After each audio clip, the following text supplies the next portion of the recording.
Hey guys, welcome to my channel. I hope you're all doing very well. So I just watched Insecure season 4, episodes 3 and 4. Let's talk about it. So just like with my other Insecure review, I'm going to be going through the latest 2 episodes and we're going to be going through each character and combining the 2 episodes and what happens to them in the review. But before we get into it, please be sure to subscribe so you can catch new videos coming up, and also make sure to turn on your notifications so that you don't miss the subscription notification, which is just whatever, YouTube.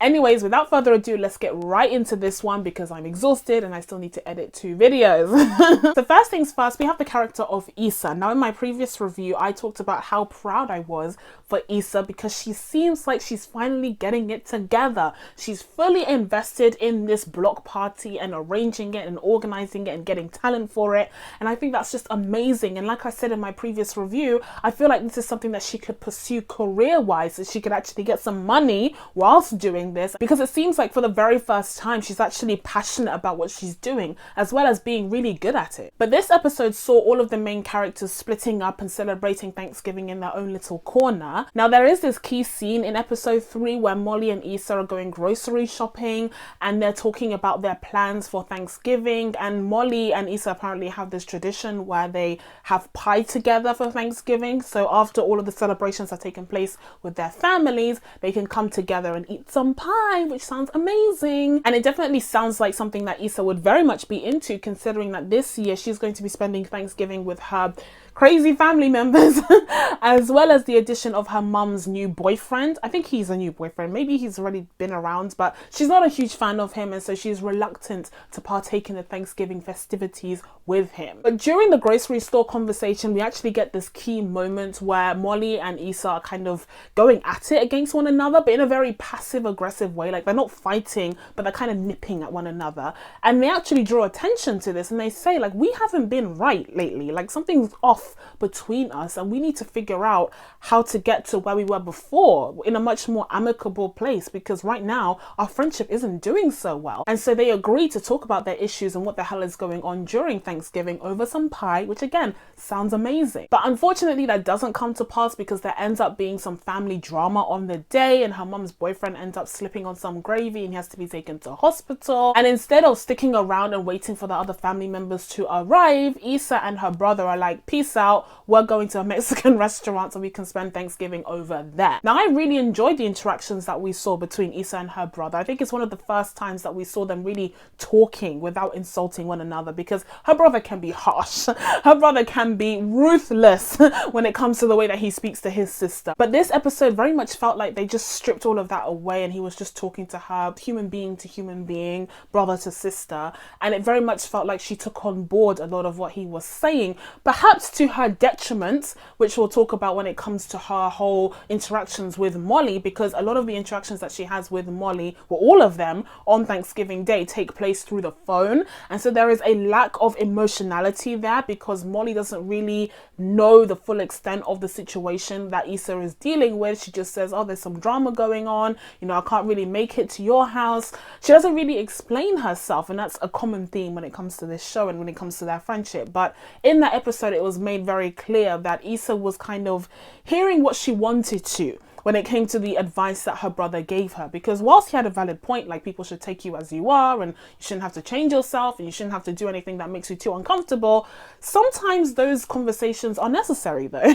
And in the case of Molly and Issa, it is necessary for them to sit down and talk about their situation, because otherwise their friendship will not improve, it will continue to deteriorate and nothing will be solved. So yes, whilst I understand her brother's perspective and I think it's great to see them talking to each other on a human level, like I said, I do think that Issa kind of took the wrong message here. And I think she heard what she wanted to because she didn't really want to make the effort to deal with Molly. And so her brother kind of gave her an excuse out of it, which I think is unfortunate, because if she had just tackled it then we wouldn't be dealing with the same thing in the next episode, which is exactly what we have to deal with in episode 4, except it's escalated where these petty little comments become petty little actions, as we see in episode 4 when they're heading towards Tiffany and Derek's house to meet the new baby. There's that scene, of course, when Issa is about to park outside of Tiffany's house and Molly is kind of approaching that same parking spot, and they kind of have this passive aggressive fight against it where Molly thinks that Issa's going to move away, but then she's like, I'm gonna move towards the spot because I was here first. And first of all, she's 100% right. Why is Molly even like, no, she was there first, okay, and she was literally about to back up into the spot, like she was almost there. It was 98% complete. Why are you then coming in with your 1% complete situation and pretending like, yeah, I'm just gonna dive it? She ends up going all the way around anyway. So it's like, anyway, my point is that if the situation had been resolved in the previous episode, they'd sat down over the pie, had a good conversation about what it is that's bothering them so much, and the fact that they keep picking at each other's past regrets and past mistakes, like actually sitting down and talking about it like the adults that they supposedly are, we wouldn't be in this situation in episode 4. Although, of course, we would also have a very short season of Insecure to begin with. And when it comes to the breakdown of their friendship, I think the worst part is that there's nothing really here. Like, nothing really happened to make this happen. It seems like they just kept picking at each other's wounds, and all of a sudden it's just snowballed into this whole situation that it really doesn't need to be. Literally, all they need to do is talk to each other. That's it. They literally only need to have a proper conversation about why it is that they keep nipping at each other, and it would literally just be put to rest because they've been through so much. I believe that they could get over this in a matter of moments over a glass of wine and some pie. And it's so weird because often when it comes to this show, it's Molly who's acting like a child, but when it comes to her social interactions, she just doesn't seem to have it together. When it comes to her relationship with men, she just seems so inhibited in the way that she communicates with them. But Issa has always been the one that she's been able to communicate with. Now it seems like things are kind of looking up in the other aspects of her life, like career-wise, and even within the firm itself, it looks like her co-workers are giving her a second chance and opening up to her a bit more. She's not quite there. There's still a bit of coldness, but still she's trying her best to rectify that relationship. But all of a sudden her relationship with Issa is just going right down the drain, and I think it could be resolved with such a simple conversation because it's really over nothing. But anyways, we'll talk about Molly a little bit more in a second. Going back to Issa, I will say that these last 2 episodes left me a bit confused, conflicted, because I really thought she was onto something. I really thought that she was on the upward path of becoming successful and independent and just powerful in her own life. But no, what seems to actually be happening is that she has let this whole block party project consume her whole life to the point where she can't do anything else. And even the block party itself is suffering. So for example, the case of her friendship with Molly, like that's deteriorating. There's a lot there, so I wouldn't blame the block party on that necessarily. But when it comes to her duties in the building that she lives in, she's there because she's the building's manager. She can't even fulfill those. We see in episode 4 that she's failed to deal with some sort of problem with the water, and everyone is coming at her, shouting her down, saying, what the hell is going on, miss? You have a job to do. And I completely agree. Like, she has allowed this block party to completely consume her whole life. And whilst initially I thought it was a great thing that she was so focused and determined to make this thing work because it could potentially be a business down the line, that doesn't mean she can just neglect everything else. She still needs to be able to commit to the other duties and responsibilities that she has in her life outside of this project. Because what happens when this is over? She's going to end up with no friends. She's going to end up with no job or no accommodation. Is she actually working on her life outside of this? Because that's also a very important part of growth. All right, so now let's move on to Molly. Now, Molly might be an excellent lawyer, but her true skill is getting on my last nerve. That is the skill that Molly has above all else, because she stays being frustrating. She stays being a child when it comes to social relationships, and I don't understand it. Why can't she communicate effectively? She's a lawyer. It's literally her job to do so. How are you representing others with your communication skills when you don't have any in your social life, in your own personal life? It drives me insane. But to be fair, between Issa and Molly, I would say that in the communication front, Molly is actually doing better. We see this through her relationship with Andrew, which keeps going through ups and downs and ups and downs. First of all, let's tackle this for a second. Their relationship to me is it's on very shaky ground right now. I'm just failing to see what they really have in common and what really binds them together enough for them to even pursue something serious, because it's just one thing after the other. It's the communication skills, it's the, you know, lack of compatibility when it comes to scheduling or whatever.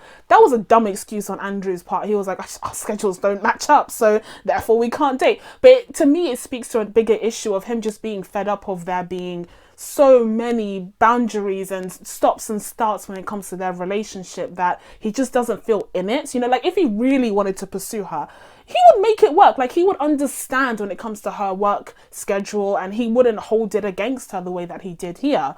But because there's just been so much already, I feel like maybe he's not holding a grudge, but it's definitely weighing on their relationship. With one problem after the other, he seems to kind of just be shrinking away from Molly and just pursuing like the physical aspects of their relationship, sure, but I don't actually see what they talk about. I don't actually see the depth there, which is interesting because Molly doesn't seem to see these problems herself. She even has the audacity to say while they're in Tiffany's house, like, oh, Andrew is so understanding, like this is what you need in a relationship, someone like Andrew who just gets it, you know, he just understands me. And I'm here thinking, what? Excuse, what did you just say? And I'm so glad that Issa calls her out on it and is like, okay, Jada, like all of a sudden you're an expert on relationships because you've been with this guy for a few months and it's been up and down ever since. And not to mention the fact that she's wrong. Like she thinks she understands what Andrew wants, but she doesn't. She doesn't realize that he's getting frustrated with her and her lack of consideration of him. And she doesn't want to communicate with him properly, but somehow she still wants to claim that her relationship is perfect and that he's understanding and blah, blah, blah. How do you know what he's feeling? You haven't spoken to him. And then to make it even worse, when they're there visiting Tiffany and the new baby, she looks outside and she sees that Issa is talking to Lawrence. And all of a sudden, it's like, oh, you see, I was right. You see, she's being her old messy self. See, she hasn't changed at all. And she has the audacity to say that I'm being my old Molly self. But look at her. It's like, you don't even know what they're talking about. Unless she saw them like kissing outside of that window, she had no reason to act the way that she did. But as annoying as Molly can be, I think episode 4 showed us that actually the responsibility lies with both parties, because Issa was also just, she wasn't acting right towards Molly. While she was also engaging in this passive-aggressive nonsense with her, she then had the audacity to ask Molly for a favor, even though she'd been avoiding any contact with her or any real communication. I think it was a bit cheeky of Issa to ask Molly for that favor, considering she hadn't even attempted to better their friendship and actually address the issues that are there. And it was so funny when Issa was on the phone to Molly after she'd asked her for that favor, and she was like, oh my god, you're my best friend, you're amazing. You're saying that now because you think she did a favor for you, but you weren't keeping that same energy earlier on. And then Molly ends up telling her that she wasn't going to ask Andrew for that favor, and Issa automatically is just like, oh, okay,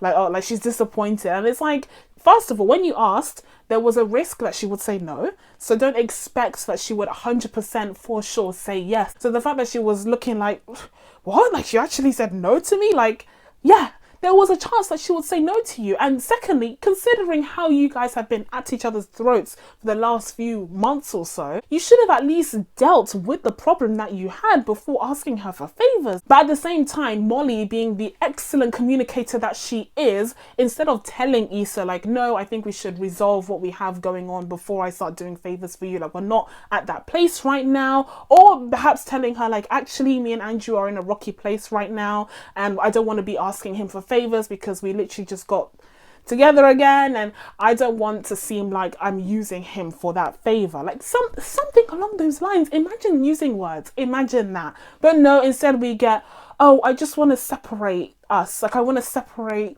me and Andrew and your work, and like I just separate. What does that mean? Separate how?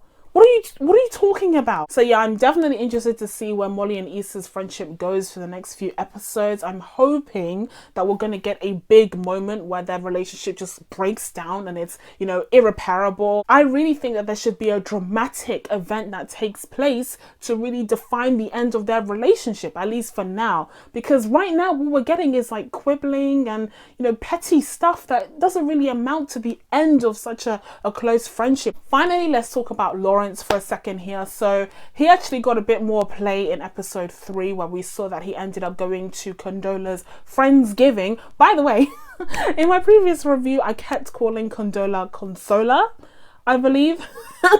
And I was doing that by accident, like it wasn't intentional at all, until I saw on Twitter and on YouTube the names that people are giving this woman, this character. It's hilarious. People were calling her congratulations, people were calling her Corona, like it's a mess. So he ends up going to her Friendsgiving and all her friends are there. So she got to see that aspect of her life. And it's very clear that Lawrence is suffering from that good old low self-esteem, which is the same reason why he broke up with Issa in the first place. Yes, she cheated, but it was more about his pride than it was about the act of her cheating. It was more about the fact that he felt emasculated and he felt like Issa had disrespected him. So now he's in this relationship with Condola and he feels like he needs to step it up. He sees how successful she is and he is aiming to be that successful as well. He either goes in to get a promotion at his workplace, although it turns out that actually people are being laid off because one of their investors dropped out or whatever. So he feels that sense of low self-esteem again, and he's talking to Chad. And first of all, don't take any advice from Chad. He even admit himself that he brought a Range Rover just to save face, like just to look like he's thriving when really he's in financial turmoil at the moment. Like, don't take advice from Chad. So Lawrence's feeling of being small and insecure is only exasperated by the fact that one of Condola's friends, who is super drunk at the party, tells him that Condola doesn't really want a serious relationship with him. She's not really considering him as like a long-term partner potential. Instead, it's just a little bit of fun for her. And Condola's very upset that her friend said this. I can't remember if she actually denies it though. I can't remember if she says that that's not true, but she does say that she doesn't want to marry again because she's already a divorcee and she only recently got divorced as well. So it's like, of course she's not going to want to jump into things so soon. But Lawrence is super offended, and again, this is another example of a couple that has not communicated about what they want out of their relationship. And in the case of Lawrence, he seems to want something more long-term, and perhaps Condola does not. But where Lawrence really goes wrong is when he has the audacity to say, "Are you even over your ex?" And I'm just like, pot, kettle, really? Lawrence, sit down, please. Go back in the living room, sit down on that sofa. You cannot. And I'm so glad that Condola stands up for herself and is like, you're not the one that should be worried about exes. I am. And then it gets worse, because at the end of the episode, he's looking at everyone's Instagram stories and seeing how everyone's celebrating Thanksgiving. And then he goes on to Issa's story and he like reacts to it with like a smiley face or whatever, or claps or whatever. And that's the only one that he reacts to. Like, seriously? Seconds after you had an argument with Condola, not even like a big argument, just a discussion with her, and you're already sliding into Issa's DMs. And it's even kind of suggested that the reason why Issa's main act dropped out is because Condola isn't talking to Lawrence. I don't know if that's correct. If it is correct, then Condola's trash. That cannot be the case, because that's a business relationship. She cannot be messing that up just because of an argument with Lawrence. I hope that's not the case. I don't think so, but it's possible that that's what they were leading on to. Anyway, so he tries to tell her what happened, but she gets distracted by the situation with her block party. And it does leave us, the audience, wondering what exactly he was going to say, whether he was going to say that he and Condola had an argument about her, or maybe they split up because of her. I don't know if they're still together. We don't really see her in episode 4 at all. So it's possible that they maybe even broke up, which I think would be so dumb. Over that, anyways, so that's it from me. Now that I told you guys my thoughts on Insecure season 4 episodes 3 and 4, it's time for you guys to let me know what you thought of these episodes down in the comments below. Please be sure to subscribe to catch new videos coming up. Thank you guys so much for watching. I really appreciate it. Oh, I'm losing my voice. I really appreciate it, and I will see you in the next one. Bye.